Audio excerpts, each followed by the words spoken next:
Yeah, and for Michia will be anopay. Anopay the minim say Ghana okwa asema etiti where my Ghana msamri arehosem kesi atu yenchema atu yen your friend is saying say John Samri de okoni krechli nyame atu safre no enra de ya tino abusuya yitwa daju nyina MPP adwumaku nyama ene Ghana man nyina nyama ye ho yakọ nyama abusuya nso yakọ nyame nso fa se John kra ensie yi na dachi ye be share bi okay menam amen konkotia sa bootlicker na that lazy guy no nenam Ghana ha ompeduma why na dwen say edu abato mra ena ode na dwen be didi because onim say some of the Ghanaians and especially some of the youth no some cannot think for themselves nti say obia sorry na wo hu say ebia enema bi ikoso na lupu kakra wo ba bia no take advantage na odi di ntro ekeka nsem asem enim na your friend is saying ya hwe no enso mane ekoso edi nsem hu no anka ba me tiawo me na mana obi send me bibi from Kwame Plus sa akwa ne sa budleka na wonya djuma ompa djuma papa bi nye no de da bia no kese politicians e sign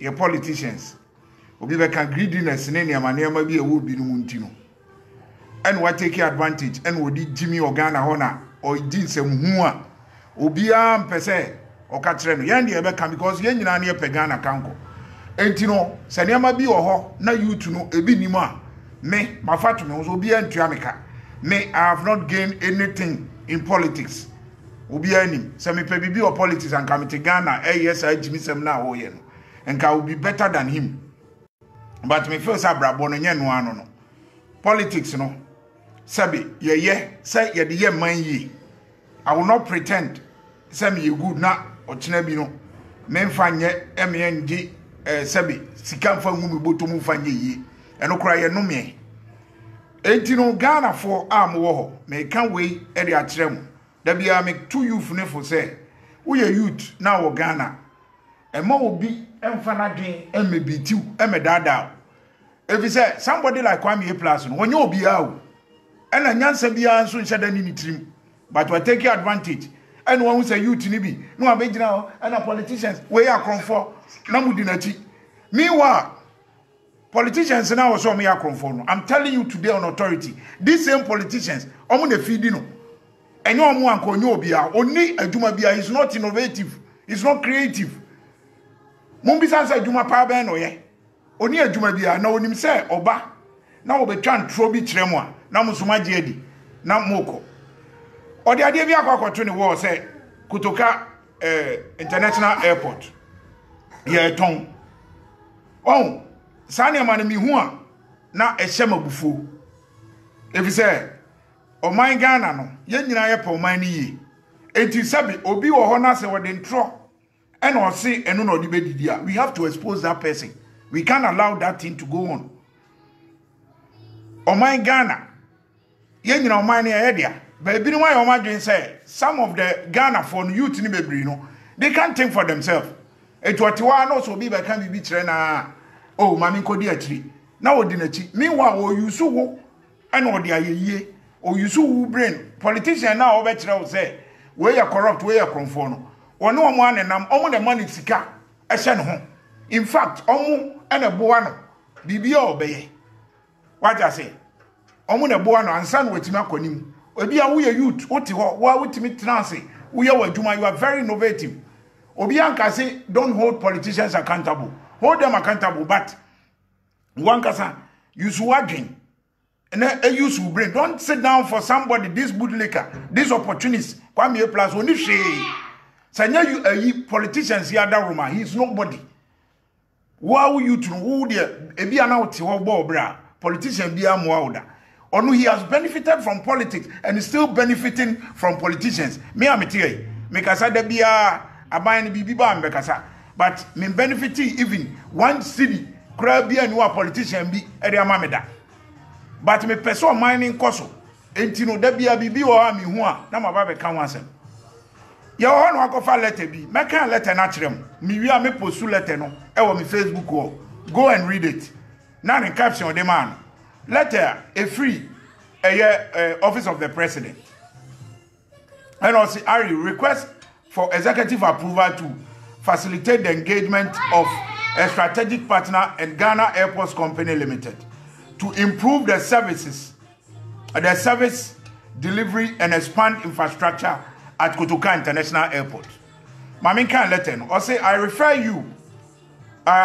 your letter dated 18th March 2020 in a request of the above subject matter.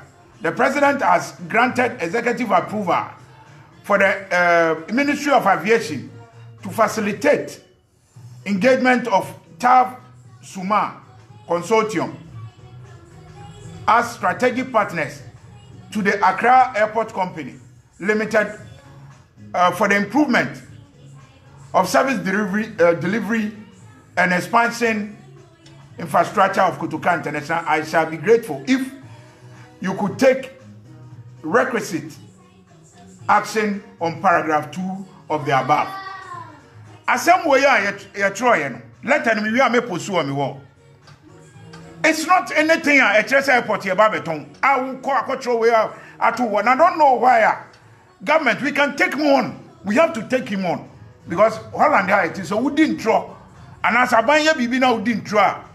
They take you on until they have to take him on. Some things you don't have to sit down all the time. Now Sebi, or didn't throw any of baby they are planning to sell Kotoka. This guy is senseless. Only Nyansa. Oba Kromo Skipo. This strategic partnership no. Opa JFK. I can Google na check it. Kotoka, Norway, no Oslo. Airports are what was strategic partners. They do things together. Because you say I buy Uba abrochira enema bebre wo ha enya aban ena sebi ebi a wo ye ho adwuma so aja say aban nim say bibia na aban wo mu no aban support o okay ba uba nyuma wo ha nyina privatization wo nyuma bebre mu enya so ma privatizing totally but strategic partners ye wo nyuma bebre wo krom ha no ma even banks ni niam na ya aban banka says enne Holland ha strategically no omoni private companies now partner omoye Uber Skipo Airport ewa Ghana Airport Company no yenim say ya ban way there but a company strategically so omo pe kwan omo betumi partner nkofo ebeye profitable na atumi aboa country bia developed country bia ekonomy no eniema ye no they partner said ye beye betumi akonanim se ba ya na ban say wa privatizing airport ni nyina totally enu de Ebani anaya ton Kotoka International Airport na. And now we have problem. But who didn't trust that they are planning to sell? But this is totally nonsense and ignorance of Kwame Plus. Oh, you're ignorant. So what I say? Oh, you're ignorant. Because one, Utu Kwamba Ahanuma, Ucha Airport Sawaha, Omo strategically, Omo partner. Said the Beya, Omo Beya, Juma, I bet to me them for so Abre or Mino. And I feel so a Juma to me, and I'm also say the Ungu. Because I buy near ma, Sabi, Yanis are Ghana Airways. As I said, a ya buy near ma, Yan Sedan, near my year. Ghana, and the airlines who cry Wabruchi, American Airlines, no money there. Who come, Abu, Holland, KLM, more partnership with Air France, KLM Air France, Omuye. So, KLM Air France, Omuye, a Juma, a boom. Uba Holland, we are advanced country, but they are working because someone him how it here. Say enya bibia na Uba abrotri ha. Aban support nyuma, ba aban nyuma no so. Aban nyuma nkasanga nyuma ba Ghana. The entire enkoso ne say enyama bebre no ya aban. Enti na timi ubewa na adwuma na gu. Enti saban ene obi partner said be ya infrastructure ene niama omo betumi aye amana koso aboa. What is a way a Diana Chessa Banton? Now at Ghana ho, greedy person. You to now, most sorry, I'm Mudina Chino, Mumisano. What did you MPP musi munyina? Still me say some of the people I want MPP mu still give this guy money. Still he goes to them for enyama bebre. Okobi fie. Any nyama. What I say? They take care of him. I'm saying this on authority. It won't work. Now say who be your dream. Now it say oba abonte me ka kire and politicians e bokrono. Omo bokrono he is part of the chrono because on woman edi. Me am tell I can say politicians if it's a me politician be a mamiska. Ono cares no dey man ho no because politicians sika no di eya no ye. Oni adwuma bia ye. He has no job. The same politicians na no ana odi o machi no aba no abetro on Facebook o now so ti ho na ye ofe na wo bo nsem. That guy is dangerous to mu youth no. Onye obi a wo behwe no say wo ye youth a wo dey bebo obra. Kwame Plus is not such a person. Upe youth say wo behwe obi a muleti na not Kwame Plus, not him. Enti mum bia madwim. I'm telling you today, me say the same politicians now about out to make a trom. They are the ones. I'm saying this on authority or power or some people are challenging me. Or yeah, rougher. What I have, maybe I don't want to put him for personal name. If he dare me, what I have, the information I have about him, I'll put it out. But I'll put it out. I'm there. Before this year ends, I will let people know the true person to every Ghanaian. Now we are youth. What be your dream? These same politicians are on the channel. Me na make a show. The politicians now, or better also me a for or me say, me penny power tisa. Who did you now do not be true from the dad and for? No. What I say, me penny power tisa, say, oh, yeah, right, I am right.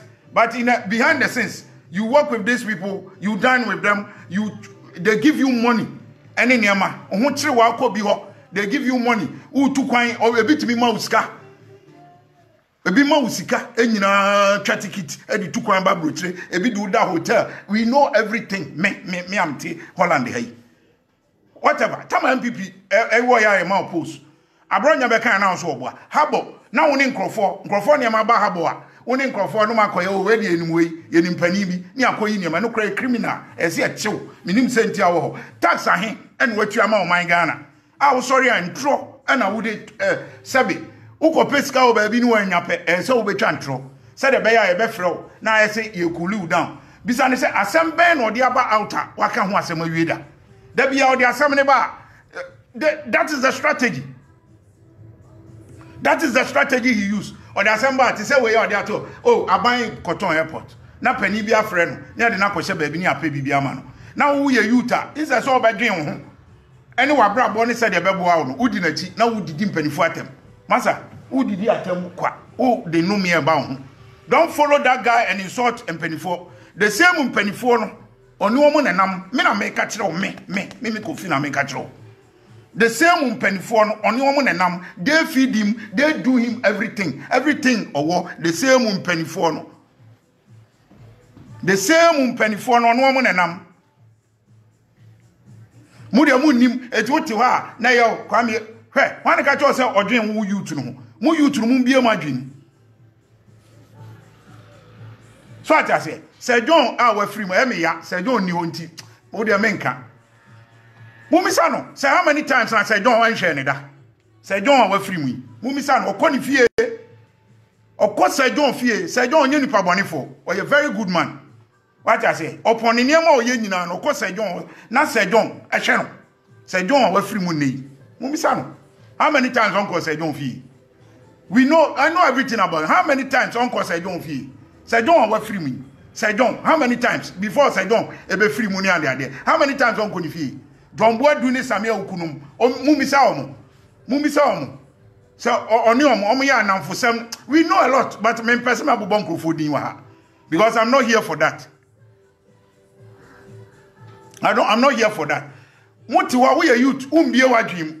Na wankasa mfa wagen to ho me ade aye mabufu no wo yesa no aba na wudi ntro airport ba bia ni wa kire say aban beton airport na aban kro won't be ton airport no it's totally impossible sabi country bia ni wa say ye ton airport ni total but strategic partnership there utu kwan ba Holland ha any nyina no a so ati say esi here airport Skipo airport wa Your baby bebra, my partner, private companies, they are working with them. Utu kwan eko Norway, uko America. So, any idea, they are more partner. A two bed now say, and our airport, your town airport. How come? Letter no, is stated clearly in the letter.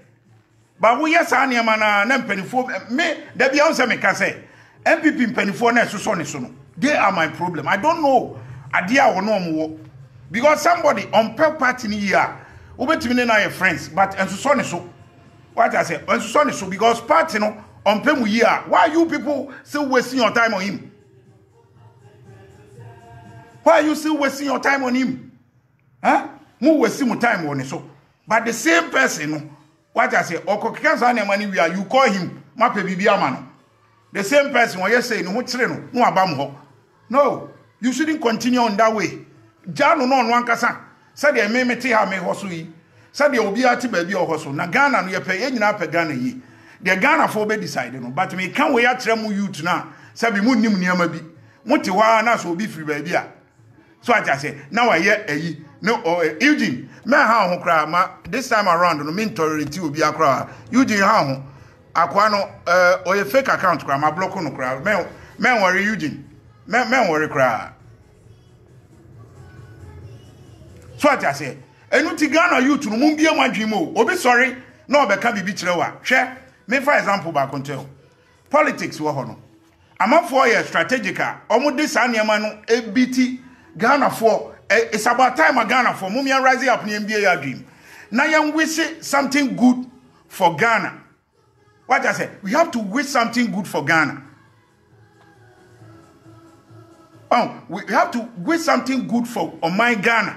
Said the beya or my Ghana betumi akwenim. Enya obi a ompe o man yi. Na wo use mu youth na dwen na odi adidi. Enu nti na me wa no. Me nka de obeye bi amfa me ho. But youth ni bi no, me pesa me kire mo say. Wo ankasa brabo na wo bo no. Bompa ye say o man na sumdwe wom na mpanifo no ye be hodo o makantable. No be ye niema ye yama o man no. Na mom enkodi obi a sebe ono use wo adwen na odi adidi. Na wo so ti ho. Debia na wudi mpanifo na tem.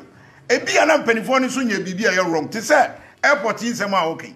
There's absolutely no truth in it. Sa obi biara sebe watu kwan aba abrochire ana wuti abrochire. Enim say partnership de. Utu kwan ba abrochire airport bebre wa abrochire no ana abrochire kra enyuma anka eyaban anyuma no. Ni nyina partnership. Ni nyina ya partnership ena omo ya ebekọ enim eno na bua abrochire nti abrochire ha no aban nyuma nọọso aban nyuma pa wa abrochire ba bia no obehwe na bia ba 20-30% de abade aka no enyina ya bia aban nyuma no ne private company no omo sa partnership eno anom de ye if say they know how it here eno ti no ma strategize in such a manner ebo omo koso eti no sabi ena me ma example airline eye KLM ye wo KLM Air France wo ho ye wo KLM Air France amu ye adwuma eti this Kwame Plus ne ba wa wo do catch o me catch o plane ne say ono aside politics no onye obia ono ankasa onye innovative ne nyum na oto say o create nyum na nyum ahe no wato ne nyum ahete no eyesen enyum no ahete say yesi we dia ne nyum hete ti say bia ukọ Ghana hu say akode hu Shatawale boys here back di ni Stone Boy no bisa ne say enyum no ahe no wa hete ana say record label ben ho. What I say, greedy person way, you people should not allow this one to use your mind. What I say, I know na maker. Only politicians na nam, I know na me person we are aware. Etino, untimi me kan kire me say, obi a won ne nam, obi a o ma usika didi. No asa me ka kire me kofi say oye kromfo. Dabi, I will never allow this. Me nim ni suman. Politicians yensu enim bi pa o. Sabi, you're starting a Juma on the media because of that. Politicians from both sides. Me no me nyo bia se me greedy. I swear to God. And by now come to Ghana. Me to Ghana come tramble to her.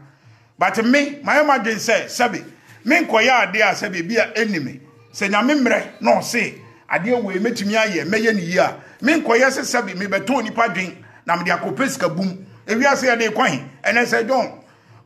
ya papa yi ye ne na anete ha ya mfa wiase nko ba bia ehe na me pre akọ sika no me ko pre dia de nyame adom me nya mobo sabi me nsa koma no me ya yi waja se enti what adia na ese me ko ye de se nipa ba me chiri nipa omo se nipa o se nipa ni wi a na wa fa chire waja se wa ton nipa no wo abonten se nipa no nye sabi ensem a obeturi inciting people against the government. Meanwhile, that is not the issue. That is not the issue. Eti no ye yuta me kira wo say dwen wo ho na dwen said ye obeya o man ne be konkan wo de your part that you play ye mpanifo no omo ho no enya bibia omo be ye na sabi enye enti no entia obi a ono e de ono no ne mpanifo no na nam a odi aye yie e de toka ase sidan no aba be ka kira wo say mpanifo no ye kromfo omo ye sei wo de tan ase utrim na wo tan pani bi pani ni ye bibi kura ya no aba tran social media na wo di natem. Meanwhile, nipa na obedi ntrato mpanifo so no. Ono omo anenam, mpanifo na na mani sika didi, mpanifo na sebe. Omo bo no mani movie. Na wo de, waka kire wo say, e na omo ya akronfo. Akronfo ko na omo ye no, the same akronfo no, omo na mani sika didi. Ono omo nenam 24/7. Intano na me kire you to be ase be what dream. What I say na politics no, yen hold you mpanifo na accountable fine. But yen no kware so. That is my point. Don't sit down for someone to always incite you to hate and penny. Na eno odi ye niam bi enye. Ghana ni ye no yempo penny 4 year na bedi so. We can't do anything about it for now. Kakra man no say ya ko democracy no. Penny 4 na beto abamon ambeye. Na yenso yesuban ene ene ya ye beye no. Atumi aboa no man na konkan. So as I say, a boy more minor than a conkain a conanim. That is how it is. That is how it is. Now, to somebody like Kwame Plus, Ebeka Sem Chirewa, now dinati. Obedin Trua, now dinati. As some more kind, no quarry burn womb, airport to burn a yeton. Ghana airport to burn. And on American, same penny for no, so money na, it was Jimmy San no motion. Because Cromwell, which me didn't try to buy so, interested, and Yama buying it. They will not leave you to go scot-free. They will take you on. You do back court to prove it.